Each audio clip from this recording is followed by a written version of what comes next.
Pois bem, galera, olha só. Agora que você já foi apresentado ao elenco de dependentes, já sabe que eles estão escalonados em 3 classes diferentes. Vamos lembrar que esses dependentes previdenciários obedecem a uma ordem preferencial. Isso está dito no artigo 16, parágrafo 1º da Lei 8.213. Para confirmar esse raciocínio, vá ao artigo 24 da lei, do decreto 30.048. Para que um pai ou irmão de segurado se habilite ao recebimento de um benefício previdenciário, ele tem que demonstrar que não existem dependentes classe 1, ou seja, que não existem dependentes preferenciais, apresentando uma declaração de próprio punho perante o INSS. Então, existe uma dinâmica de preferência entre as 3 classes de dependentes previdenciários. E existe uma outra diferença entre as classes. Vamos voltar ao slide. Deixa eu ver se eu consigo. Consigo. Os dependentes de classe 1 são favorecidos por uma dependência econômica presumida. A dependência econômica dos dependentes classe 1 é sempre presumida. A dependência econômica dos dependentes classes 2 e 3 não é presumida. Não há presunção de dependência econômica. Logo, se eles quiserem se habilitar e se inscrever como dependentes previdenciários, os pais e os irmãos de um segurado têm que comprovar, caso a caso, que eram dependentes econômicos do segurado. Então, o tratamento é diferente. Vou botar aqui uma faixa de Gaza. Para os dependentes classe 1, a dependência econômica é presumida. Então, vamos pensar num casal aí. Deixa eu pensar num casal, Belo e Graciane. Se o Belo morre, eu presumo que a Graciane era dependente econômica do Belo. Se a Graciane morre, eu presumo que o Belo era dependente econômico da Graciane. Certo? Então, para eles, enquanto cônjuges, vigora a presunção de dependência econômica. Para os pais e para os irmãos de um segurado, não há presunção de dependência econômica. Cada um deve provar, em cada caso concreto, a sua relação de dependência econômica em relação ao segurado. Bom, isso tem algumas implicações práticas importantes. Primeiro, para os dependentes que obedecem ao regime de presunção, que são os da classe 1, e existe uma controvérsia doutrinária a respeito do caráter dessa presunção. Ela é uma presunção absoluta ou é uma presunção relativa? Quem tiver interesse, eu já escrevi algumas vezes, eu escrevi um artigo científico também, já publiquei sobre esse assunto. Eu me posiciono de uma maneira muito severa. Eu me posiciono no sentido de que a presunção é anacrônica, que ela deveria ser extinta, mas enquanto ela estiver na lei, que ela deve ser tratada como uma presunção relativa. Como é que eu raciocino esse tipo de coisa? Vamos por exemplo do Belo com a Graciane. Vamos lá. Suponha que a Graciane faleça. Se você entender que a presunção de dependência econômica é absoluta, o Belo vai dizer assim, opa, eu sou cônjuge da Graciane, está aqui a minha certidão de casamento, e eu quero receber a pensão por morte. Aí não tem o que discutir. Presunção absoluta é uma presunção que não é arruinada, que ela não se afasta,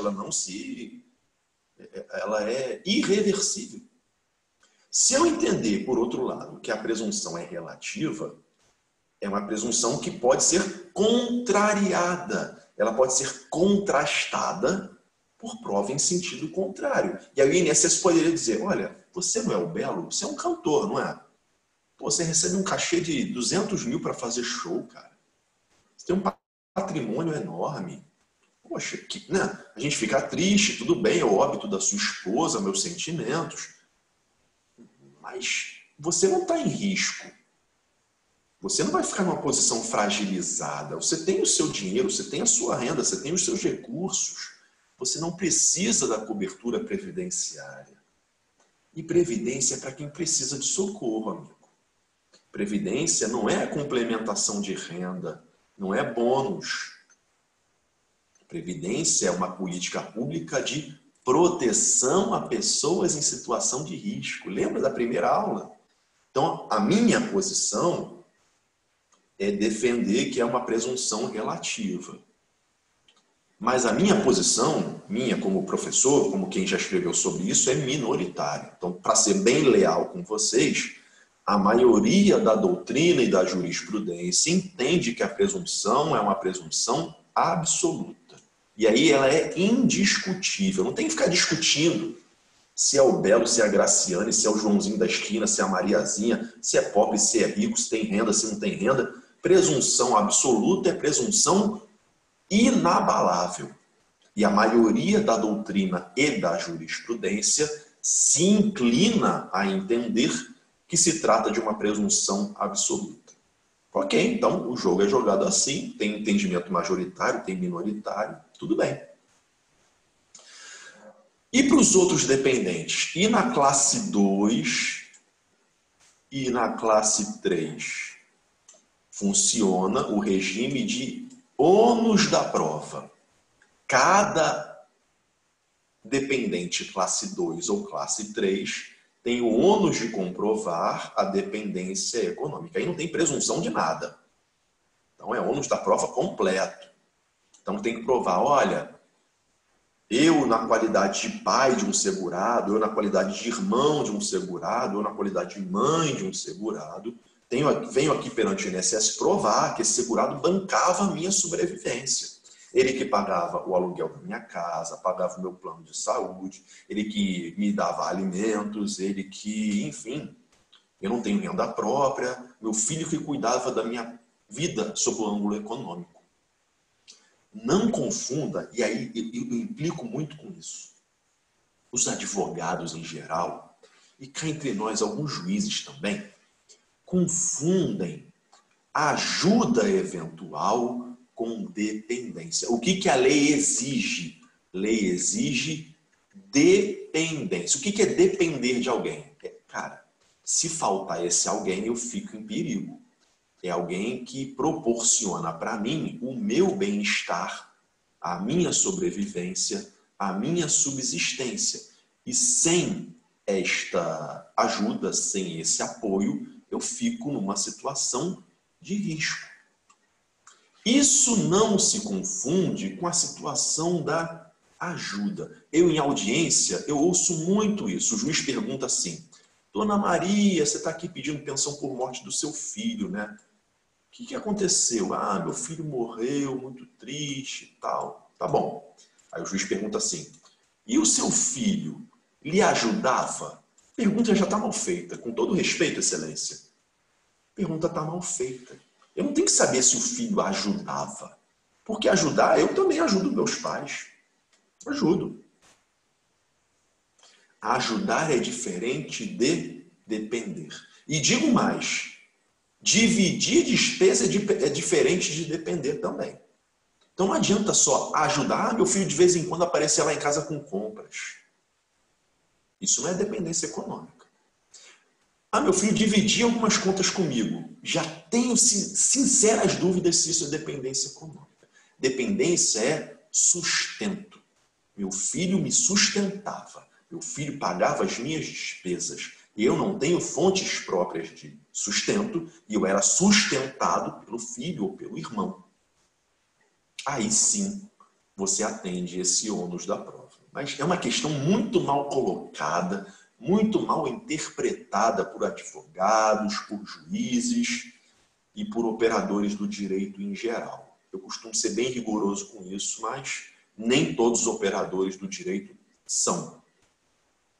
Para comprovar essa dependência econômica, o interessado, né, o pai do segurado ou irmão do segurado, tem que apresentar, uma prova documental contemporânea dos fatos. E essa prova documental tem que ter sido produzida nos últimos 2 anos, nos últimos 24 meses, em relação à morte ou à prisão do segurado, não se admitindo prova exclusivamente testemunhal. Isso nem precisava estar em lei, né? Porque eu cansei de ver em audiência, vamos ouvir testemunhas? Vamos. Aí o juiz chama a testemunha, ela entra. Ah, você conhecia o fulaninho? Conhecia. Ah, ele morreu, né? Morreu. Você conhece a mãe do fulaninho? Conheço. E aí? Como é que era a relação entre os dois? Ah, ele já chega com, né, depoimento ensaiado, decorado, porque o advogado, antes da audiência, também dá a cantada, né? Ah, o fulaninho sustentava a mãe. Aí o juiz pergunta assim, como é que você sabe disso? Você morava perto? Não. Você participava da rotina doméstica? Então como é que você pode dizer na frente de um juiz que o fulaninho sustentava a mãe? Já viu ele desembolsando algum valor, pagando alguma conta? Aí a resposta é sempre a mesma. Pelo menos aqui no Rio de Janeiro é sempre a mesma. É quase que ensaiado. A testemunha diz assim, ah, uma vez eu vi ele chegando lá com compras. Uma vez você viu ele chegando com sacola de supermercado e está dizendo para o juiz que ele sustentava economicamente a sua mãe, o seu pai ou um irmão. É muito pouco, né? É muito frágil essa prova. É muito, assim, no sentido técnico da palavra, é muito mesquinha, no sentido de pequena essa prova. Não é suficiente. Então você tem que ter um acervo probatório mais significativo com documentos produzidos nos últimos 2 anos. Se houver mais de um dependente de mesma classe competindo pelo benefício, eles concorrem em igualdade de condições e, portanto, vão ratear em cotas iguais o benefício. Então, havendo mais de um benefício, havendo mais de um dependente concorrendo na mesma classe pelo benefício, eles vão receber cotas em regime de rateio em proporções iguais. Exemplo. Morreu o segurado Joãozinho. Joãozinho morreu deixando a esposa e deixando 2 filhinhos. Como é que funciona a concessão de pensão por morte para esse povo? Todos são dependentes classe 1, todos são dependentes preferenciais. 1/3 para a esposa, 1/3 para o filhinho A, 1/3 para o filhinho B. Cotas iguais. Certo? A gente vai ver isso daqui a pouco, mas na reforma da Previdência acaba a reversão de cotas. Com a reforma da Previdência, ou seja, para óbitos após novembro de 2019, quando um desses dependentes é excluído, a sua cota não reverte mais para os demais dependentes, não. A gente vai ver isso daqui a pouco. Eu também vou falar da habilitação tardia quando for falar da pensão por morte, prometo. Então, deixa isso aqui no stand-by. Mais uma informação. Caso o dependente seja condenado pela autoria, coautoria ou participação em delito doloso contra a vida do segurado, ele é excluído do rol de dependentes. Tá? Então, caso comprovado, caso demonstrado que esse dependente praticou crime doloso contra a vida do segurado, ainda que na forma atentada, ele vai ser excluído do elenco de dependentes. Então, não vale a pena matar o segurado para tentar ficar com a pensão por morte, que você vai ser excluído do elenco de dependentes. E aí o decreto 30.048 vai dizer, quando o dependente é excluído de tal condição, a sua inscrição é nula de pleno direito. Não tem choro nem vela. Quando é que acontece a perda da qualidade de um dependente? Nas situações do artigo 17 do regulamento. Para o cônjuge, quando ele se separa ou quando ele se divorcia sem alimentos. A gente já conversou sobre isso. Ou em caso de anulação do casamento. Tá? Tem uma súmula da STJ que é interessante. Na hora do divórcio, no momento do divórcio, a mulher renunciou aos alimentos. Mas depois disso, ela, percebendo necessidade, passou a receber alimentos. Quando morrer esse ex-marido, ela vai ter direito à pensão por morte? Sim, ela tem direito sim. Isso é o que está dito na súmula 336 do STJ. Quando é que o companheiro perde qualidade de dependente? Quando é rompida a união estável. Desde que esse companheiro não venha a receber pensão alimentícia do ex-companheiro. Para o filho, quando é que acaba, quando é que se extingue a sua qualidade dependente? Quando ele completa 21 anos de idade, salvo se ele for inválido ou deficiente. Aí tem uma controvérsia enorme, é um outro problema assim crônico. Tem uma baita de uma controvérsia que é para saber, para discutir se a invalidez tem que ser anterior ao aniversário de 21 anos, se pode ser uma invalidez posterior. E aí, o entendimento do INSS é no sentido de que a invalidez tem que ser iniciada antes dos 21 anos de idade. Parte da jurisprudência é mais condescendente. E é uma bola bem dividida. É uma bola dividida, eu não me arriscaria a dizer quem tem razão. E talvez nem saiba dizer na jurisprudência que o entendimento é majoritário. Não sei mesmo. Eu sei que nas varas federais onde eu milito aqui no Rio de Janeiro, os juízes têm entendimentos muito diferentes entre si.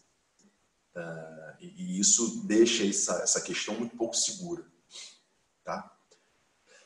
Também perde a qualidade dependente o filho casado, que toma posse em cargo público efetivo, que é emancipado, ou que inicia o exercício de atividade empresarial ou empregatícia em nome próprio. Tá? Então, são algumas hipóteses em que o dependente perde esta qualidade, portanto, perde o direito ao benefício previdenciário correlato. Deixa eu ver se tem mais alguma coisa. Sim. Já disse isso aqui, só para repetir. O dependente só faz a sua inscrição no momento do requerimento do benefício, isso já tinha sido dito. E aqui tem a lista dos documentos que têm que ser apresentados para que o dependente se habilite como tal. Então, se ele for um dependente do tipo cônjuge, tem que apresentar certidão de casamento atualizada. Se ele for um dependente do tipo filho, tem que apresentar certidão de nascimento. Em caso de inválido, tem que fazer uma perícia médica lá perante o INSS. Para união estável, tem que apresentar aquela prova documental prevista no artigo 22, parágrafo 3º. E para os demais dependentes, para as classes 2 e 3, melhor dizendo, apresentar os documentos de identificação, mais os documentos referentes à comprovação de dependência econômica. Não esqueçam disso. Bom, dito isso, a gente encerra aqui essa gravação e na próxima aula começa a falar dos requisitos específicos pertinentes à pensão por morte. Até breve.